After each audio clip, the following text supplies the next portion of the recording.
जय हिंद दोस्तों इंसान का ज़िंदगी दो तरह का होता है। एक वह ज़िंदगी जो हर रोज़ जीता है और दूसरा वह ज़िंदगी जो हर रोज़ जीना चाहता है।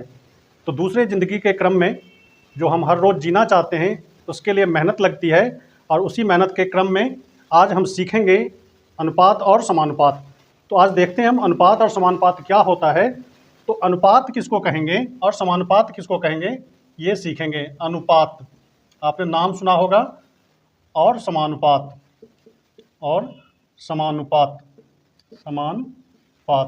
अनुपात और समानुपात, जिसको इंग्लिश में रेशियो और प्रोपोर्शन कहते हैं। क्या कहते हैं? रेशियो और प्रोपोर्शन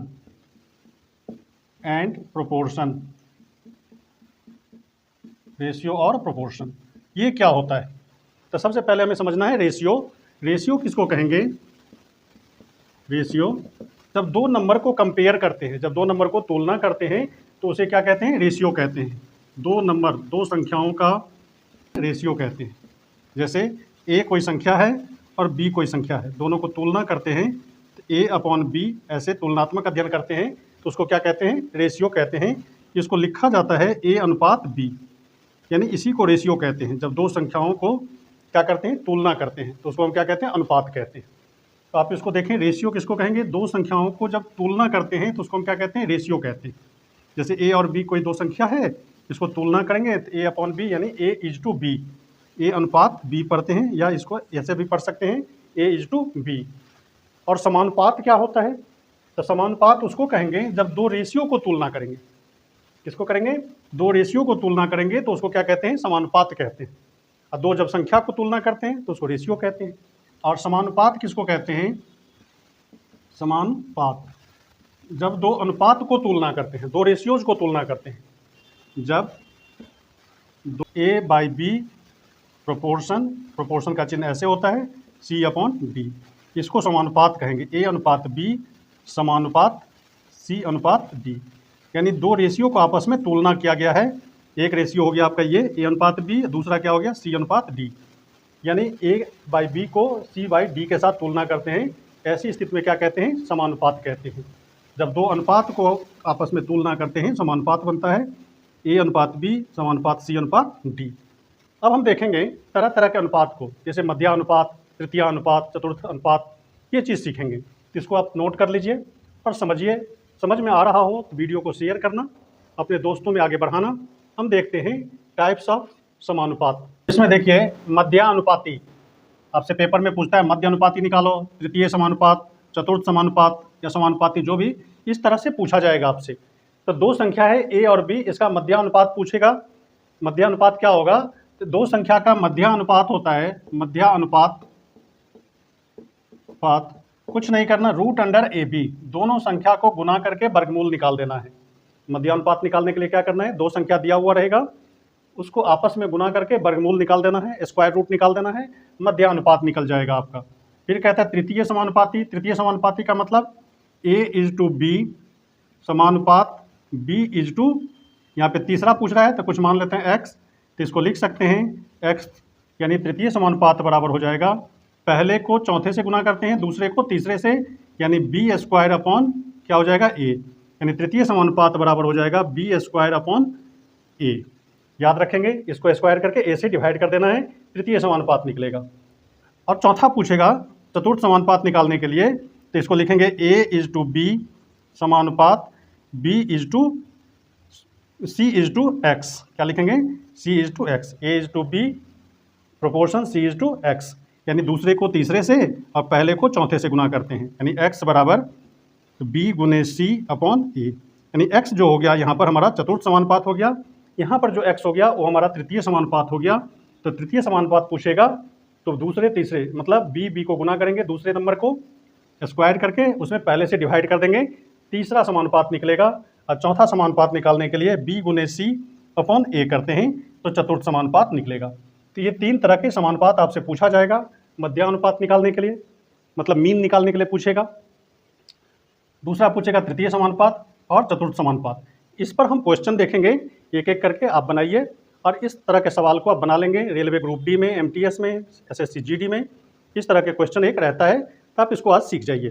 समानुपात निकालने के लिए हमने क्या बोला था कि जो दो संख्या दी हुई रहेगी, जैसे 16 और 144 है, इसका मध्य अनुपात पूछ रहा है, तो मध्य अनुपात बराबर हमने क्या बोला था, रूट अंडर ए बी, यानी इसको और इसको गुना करके वर्गमूल निकाल देना है।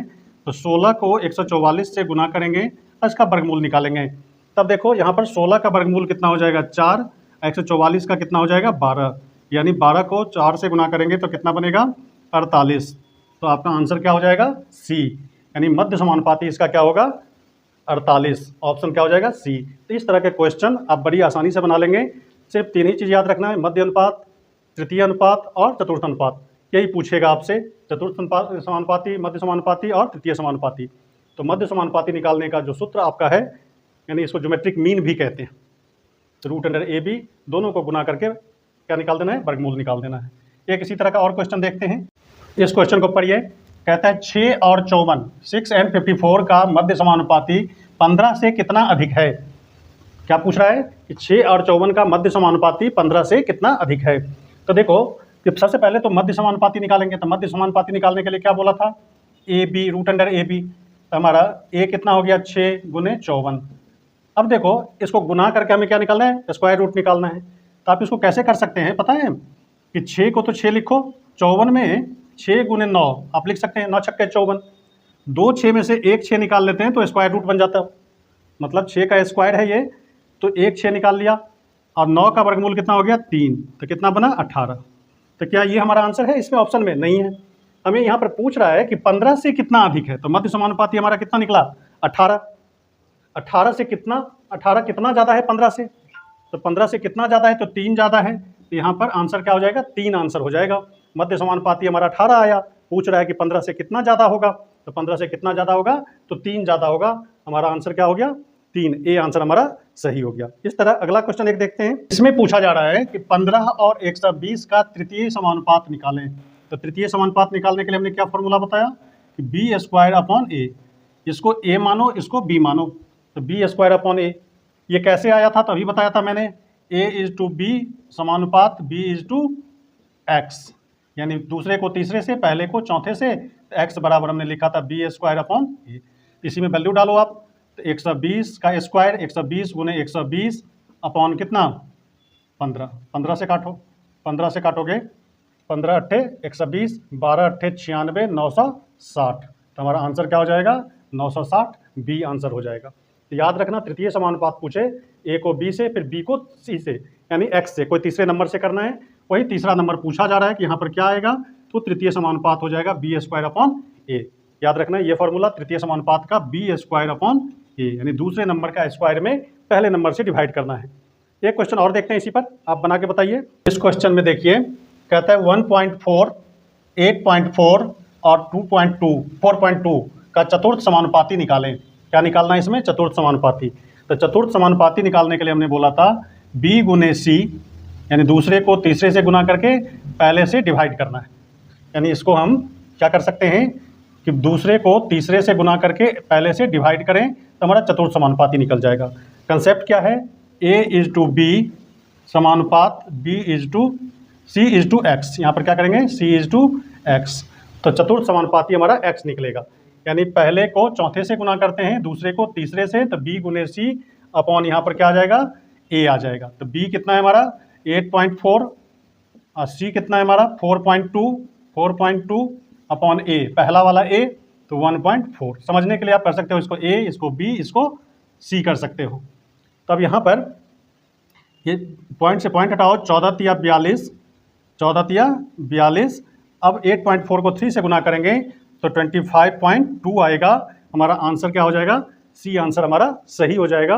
तो 25.2। तो चतुर्थ समानुपात निकालने के लिए यही करना होता है, a गुने एक्स, ए एक्स बराबर बी सी, यानी b को c से गुना करते हैं, x बराबर बी सी अपॉन ए। यही हमारा चतुर्थ समानुपाती होता है। इस तरह से आप अनुपात समानुपात में मध्य अनुपात, तृतीय अनुपात, समानुपाती, ये आपने सीखा इस वीडियो में। इस वीडियो में बस इतना ही, और अगले वीडियो में हम इसी चैप्टर के कुछ और क्वेश्चन लेकर के आएंगे। तब तक आप इसको प्रैक्टिस कीजिए, सीखिए, और समझ में आ गया हो तो दोस्तों को बताइए, शेयर कीजिए, इस वीडियो को लाइक कीजिए और कमेंट करके हमें ज़रूर बताइए। धन्यवाद।